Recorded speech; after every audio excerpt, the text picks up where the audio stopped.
आज मेरी वॉइस थोड़ा लो होगी एंड थोड़ा सा क्या बोलूँ गहरी हुई, ठीक है। तो थोड़ा सा एडजस्ट कर लीजिएगा क्योंकि ना मेरी तबीयत भी थोड़ा सा ख़राब है। सो आई होप आप समझोगे, ठीक है। Take care, bye bye. मैं सोनी, आपकी जीएल story teller and writer. So बिना किसी देरी के आएंगे सीधा स्टोरी पे। मेडनेस ऑफ लव का पार्ट 65। सीधे पिछले पार्ट से आगे देखते हैं, ओके। हिना और पायल दोनों हक किए खड़े थे।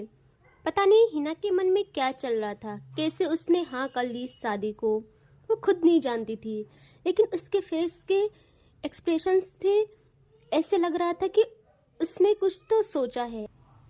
ऐसे ही तो उसने हाँ नहीं कह दी थी, और ऐसे ही होता है।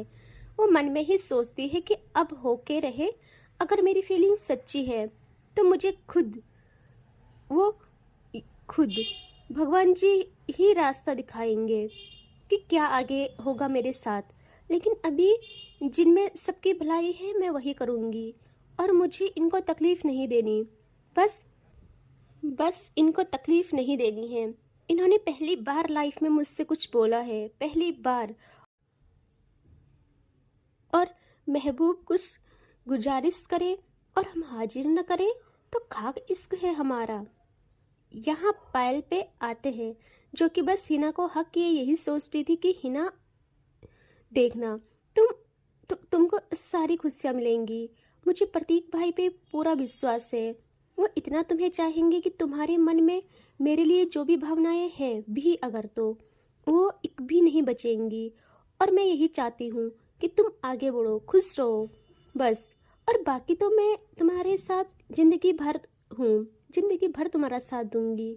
और यहाँ हिना कुछ टाइम बाद खुद पायल को हक से रिलीज करती है, और पायल देखती है हिना को, जिसकी आंखों में नीर बहते जा रहा था। पायल बहुत प्यार से उसकी आंखों से आंसू साफ करती है, और हिना कहती है सुनिए। पायल कहती है हाँ बोलो ना। हिना कहती है सुनिए, वो मैं सब में ना बहुत खुश हूँ, बहुत। अब देखो, आप ना कुछ भी मत सोचना। पायल कहती है फिर मेरी बात तुम अपना सोचो, सिर्फ अपनी खुशी का सोचो हिना। मैं ठीक हूँ, और मैं और ज़्यादा खुश रहूँगी जब तुम खुश रहोगी। हिना कहती है हाँ मैं जानती हूँ, इसीलिए तो ये सब करना हो रहा है। लेकिन मैं ना सच्चे दिल से हाँ कह रही हूँ। आप ये बिल्कुल मत सोचना कि मैं ज़बरदस्ती कर रही हूँ खुद के साथ। और हाँ, खुद पे तो बात लाना ही मत। आपकी वजह से ये सब नहीं हो रहा है। आप तो मेरे भगवान हो। तभी पायल कहती है हिना नहीं, इतना बड़ा दर्जा मत दो मुझे। हिना कहती है दे चुकी हूँ अब, और अब कुछ नहीं हो सकता है मेरा। इस चीज़ पे खुद पे कोई इख्तियार नहीं है, कुछ भी नहीं। पायल कहती है हिना तुम्हारी बात मेरी समझ क्यों नहीं आती है। हिना कहती है अच्छा अब छोड़े ना ये सब, अब सुनो मैं क्या पूछती हूँ। पायल कहती है हाँ पूछो ना। हिना कहती है तो बताइए कब है शादी, कब करनी है मुझे शादी। पायल कहती है पगलू अभी थोड़ी, अभी पंडित जी आएंगे, शुभ मुहूर्त निकलवाएंगे, फिर होगी ना शादी की डेट फिक्स। तो हिना कहती है अच्छा अब सुनिए, देखिए मुझे पता है मैंने सिर्फ आपसे लिया है, दिया कुछ भी नहीं है आपको। मेरी हैसियत ही क्या है हमेशा मांगना, आज फिर कुछ मांग रही हूँ, दोगे। पायल पायल ना हिना को गुस्से में देखती है और थोड़ा सीरियस टोन में कहती है हिना मुझे नहीं पता था तुम ऐसे शब्दों का यूज़ इतना करोगी। तुम्हारे मुंह से बस गिनती के शब्द निकलते हैं। इतने सालों से जान रही हूँ तुम्हें, बस कुछ शब्द निकलते हैं, लेकिन तुम्हें पता है इतने गहरे शब्द होते हैं जो आज मुझे तीर की तरह लग रहे हैं। और मैं ये बता दूँ तुम्हें कि तुमने कभी कुछ नहीं मांगा मुझसे, और अगर अगेन तुमने ऐसे मुझे गैर फील करवाया तो मैं शायद तुमसे बात भी ना करूं। वो बस ऐसे ही कहती है, और बस जैसे ही कहती हिना को ऐसे लगता है जैसे पायल उससे उसकी सांसें छीन ली, और जैसे पायल ने उससे उसकी सांसें छीनने की बात कह रही दी हो। वो वो जी नहीं पाती। अगर पायल उससे बात करना छोड़ देती तो, या रूठ जाती तो, हिना इतना पैनिक कर जाती है कि वो कुछ बोल ही नहीं पाती। बस उसकी बॉडी में एक अजीब सी सरसराहट और कंपन पैदा हो जाती है। पायल पहले तो थोड़ा सीरियस थी, लेकिन जैसे वो हिना के हाल को देखती है, पायल को कुछ अंदाजा ही नहीं रहता। वो डर के मारे जल्दी से हिना को उसके शोल्डर से होल्ड करती है और कहती है, Hina, Hina are you okay? Hina. तो हिना थोड़ा शांत होती है और कहती है, मैं ठीक हूँ, मैं ठीक हूँ। पायल कहती है, हिना। पायल कहती है कि हिना, अभी तो सब सही हो गया था, मैं क्या करूँ? इतना कॉम्प्लिकेटेड क्यों है ये सब? मेरे कुछ समझ नहीं आ रहा है, क्या होता जा रहा है? हिना मामले की गंभीरता को समझते हुए खुद को पूरा सही दिखाते हुए कहती है, सुनिए, देखो मैं ठीक हूँ।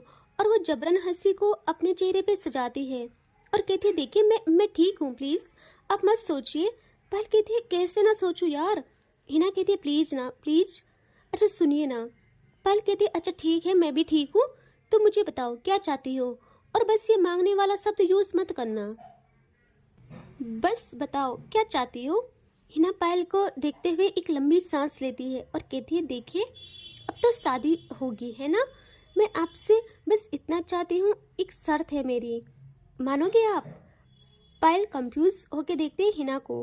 पायल को ऐसा नहीं था कि वो कुछ दे नहीं सकती थी, लेकिन उसे ये पता था कि हिना कुछ चीज़ कभी मांगती नहीं है। इवन इतने टाइम में उसने पायल से कभी एक कपड़े का टुकड़ा तक नहीं मांगा। कपड़ा का टुकड़ा क्या, उसने कुछ कभी ख्वाहिश रखी ही नहीं, इतू सी भी नहीं।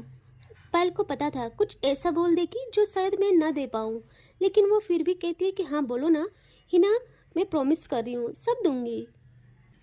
हिना कहती है कि मुझे पता है घर वालों ने ये सोचा है कि एक ही मंडप में दोनों की शादी हो, एक ही दिन, है ना? ये ठीक भी है, लेकिन मैं बस इतना चाहती हूँ कि आपकी शादी मुझसे पहले हो। पायल जैसे सुनती है वो देखती है हिना को और मन में सोचती है, बस इतनी बात, अरे मैं तो खामखा ही डर रही थी। वो कहती है, अरे हिना बस इतनी बात, ठीक है ना, पहले मेरी होगी फिर आपकी। तभी हिना कहती है दूसरी बात, कि मैं शादी से पहले इन दिनों में अपनी माँ से मिलना चाहती हूँ।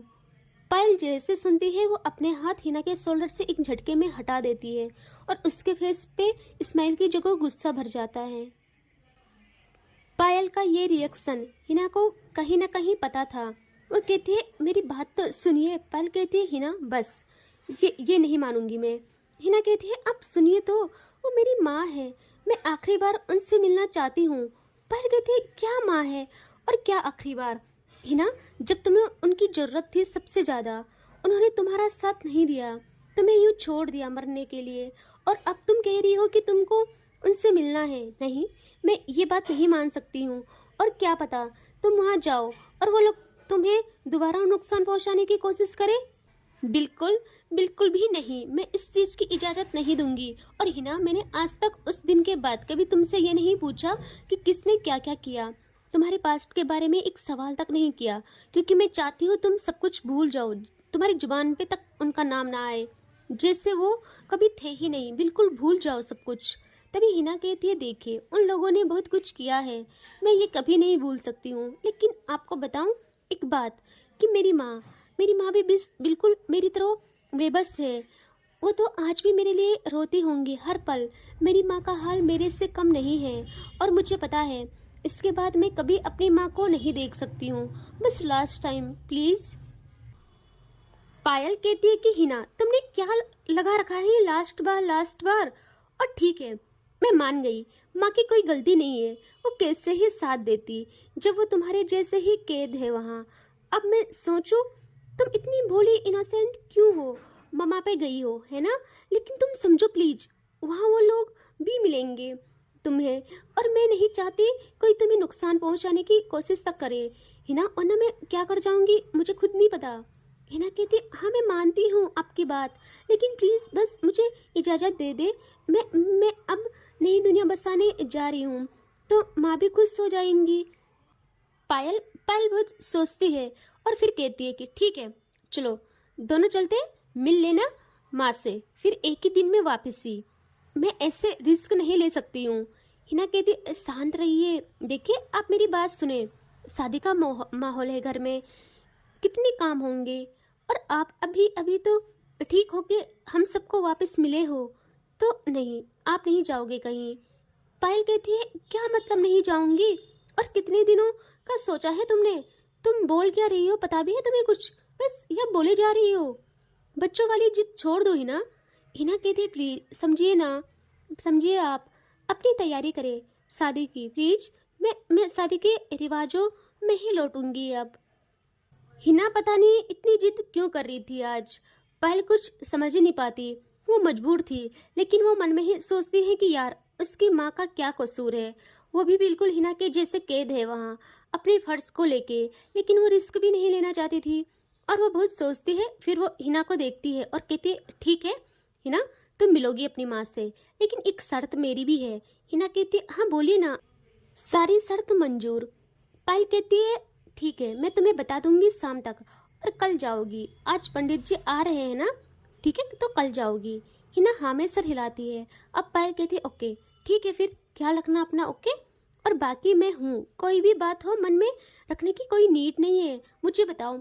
जैसा भी फील होता है, मन अशांत होता है, तो मैं हूँ, घर वाले हैं, मेरी अवनी है, सब है, ओके।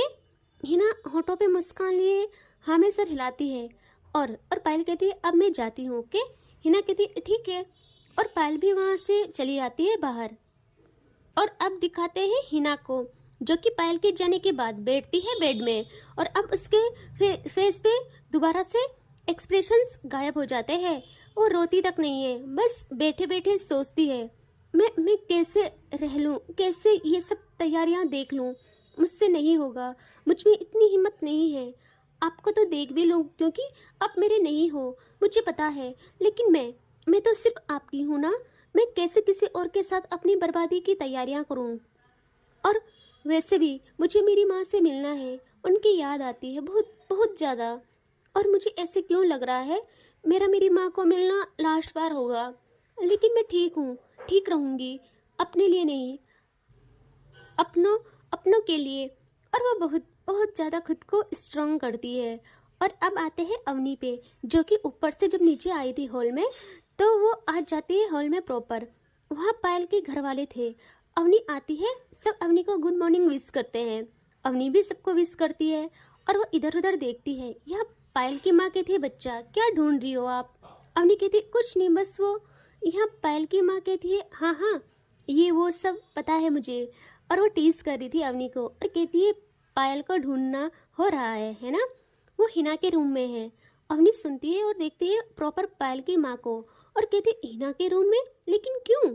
यहाँ वो कहती है कि बेटा बैठो, तो मैं आपको बताती हूँ। और अवनी भी वहाँ बैठ जाती है, और वो कहती है बेटा वो पहले हिना से बात करने के लिए गई है शादी की। वो आप जानती हो ना, हिना को सिर्फ पायल की बातें ही समझ आती है, बहुत भोली है ना वो। लेकिन हमने भी सही नहीं किया, हिना को पूछा तक नहीं, और शादी की बात बोल डाली। अब पायल बात करेगी तो सही लगेगा। अवनी कहती है अच्छा ये बात है, तब तो ठीक किया मम्मी जी, बात करनी भी जरूरी है। और ये लोग इनकी बात खत्म करने का इंतजाम कर रहे थे। और यहाँ पायल जैसे ही रूम से बाहर आती है, सब लोग उम्मीद भरी नजरों से देखते हैं पायल को। और पायल बाहर हॉल में आके सबसे पहले देखती है अपनी अवनी को। अवनी की आंखों में भी चमक थी, जो देख रही थी पायल को। तभी पायल की माँ कहती है बेटा बता ना क्या बात हुई आप लोगों की, हमसे सब्र नहीं हो रहा है। पायल कहती है माँ बता दूँ? उसकी माँ कहती है हाँ प्लीज जल्दी बताना। पायल एक स्माइल करती है और कहती है माँ। हिना मान गई, और जैसे ही वो ऐसा कहती है यहाँ सब बहुत खुश होते हैं। पायल की माँ और अवनी एक दूसरे को जल्दी से हक करते हैं। और यहाँ आते हैं प्रतीक पे। वो जैसे सुनता है उसके चेहरे पे एक अलग सा नूर आ जाता है, वो बहुत खुश होता है। और पायल के पापा भी सब लोग बहुत खुश होते हैं। और यहाँ पायल की मम्मी जल्दी से कहती है प्रतीक। प्रतीक कहता है हाँ माँ।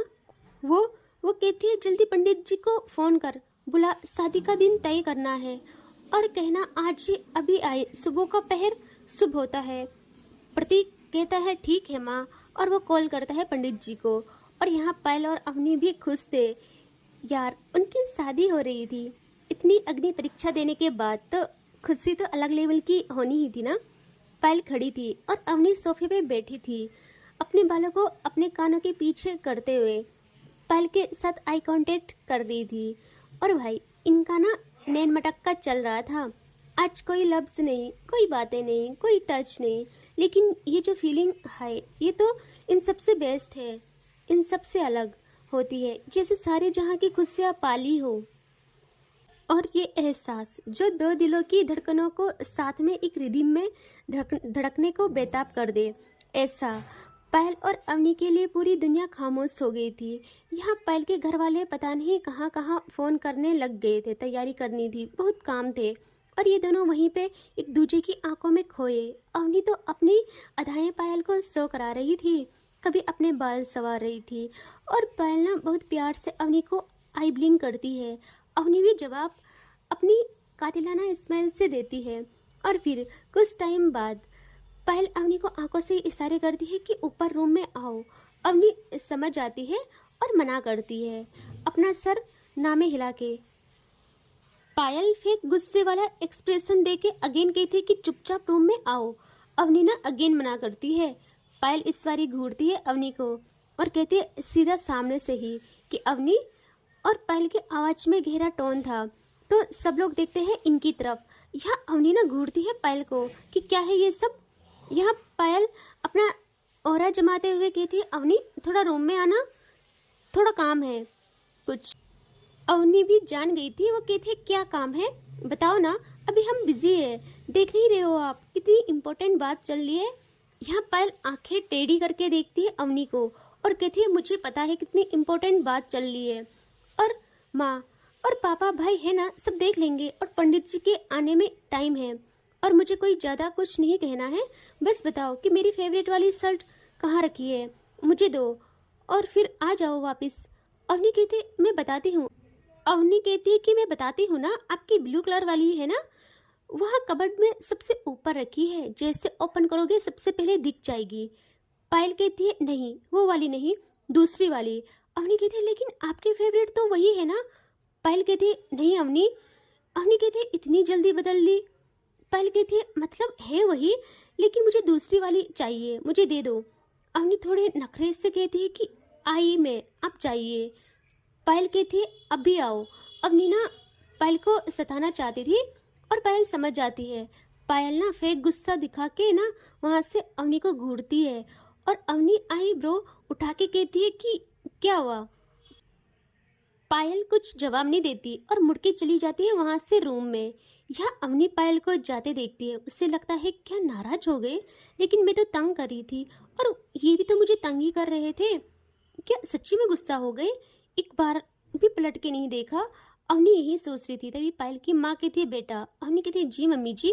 वो कहती है बेटा जाना दे दे उसकी शर्ट, उसे उसे आदत है ना, आप जानती हो ना, जो चीज़ चाहिए सो चाहिए तो दे दे।